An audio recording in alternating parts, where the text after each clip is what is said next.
Thank you, ma'am. Andito po si a representative from our PTA, and it's good to also hear from Mr. Rodriguez his comment regarding mother tongue po.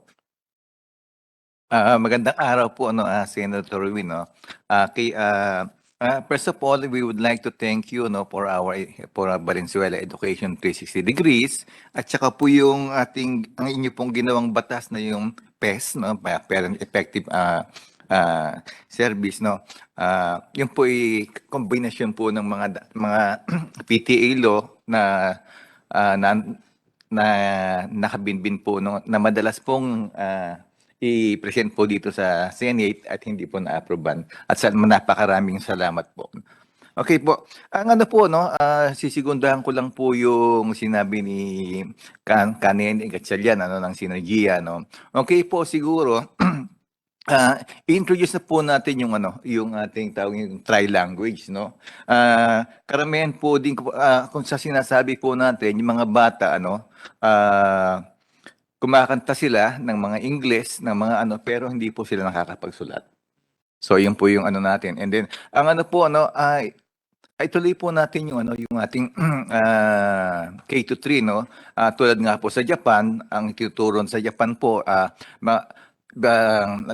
puro muna wala po muna silang masyadong academic hanggang grade 3. So pwede po nating i-pattern doon. At ito po ang po kasi siguro na-introduce lang po sa PTA itong K-12 noong 2015 nung nagkaroon kami ng National PTA Summit because of K-12 para ma-launch po and then wala na pong alam ang ating mga stakeholders.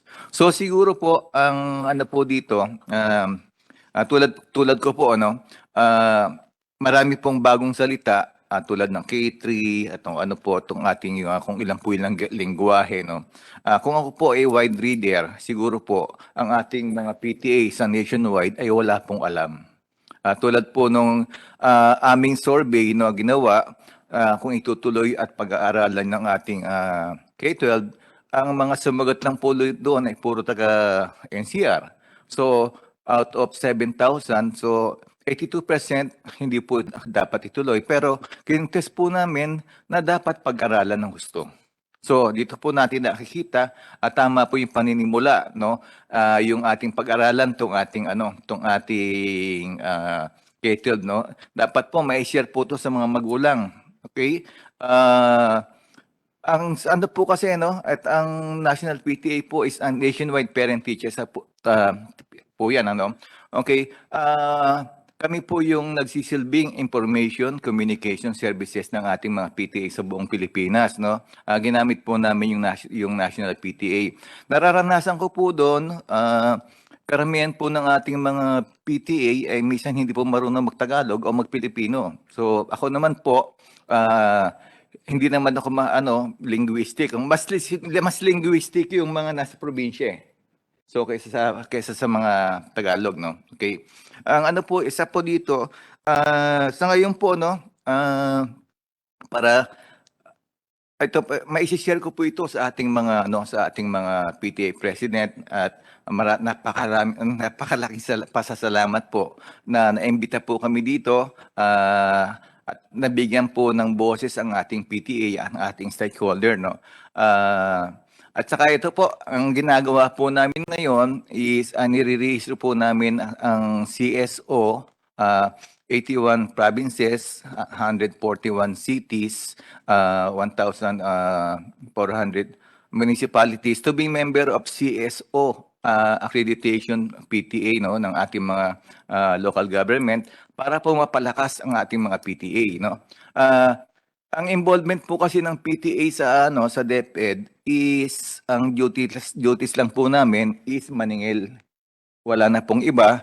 So siguro po ang ginagawa po namin ngayon, ang magkakaroon po kami ng mga seminar, mga campaign tulad po ng tawag dito, itong mga impormasyon na ganito para po mapasilbihan po natin ang ating partnership ng eskwelahan.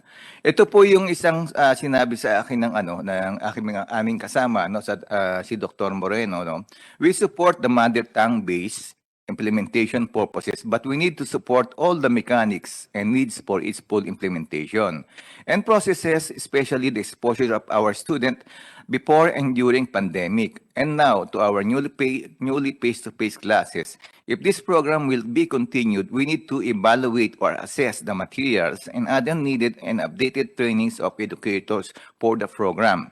As of now, we need more supplementary materials to support the program, especially the schools in other provinces with far-flung municipalities, barangays with limited resources. The program is good, but we need to look for more comprehensive implementation for better learning of our students. We need to focus as well on the stated challenges encountered by DepEd, as mentioned a while ago, for its better utilization, training of teachers, and other issues for learning materials needed for our students are our plea and stand of the youth. No? Siya po yung ating isang principal po ng Pasay na lagi po namin kasama for the information of teachers. Also po I would like to commend Yusek Densing, Yusek Rebsi, no. Napakadali na po ng communication ng PTA, no, through our GC, no. Yun po. Sana po ganun din po sa Senate. Thank you. At itong siguro Senator Win, we need your support po to lalo na po dun sa PES. Thank you po. Thank you, Dr. Rodriguez. Mr. Rodriguez. We call on Mr. Basas. Any comments? TDC? May comments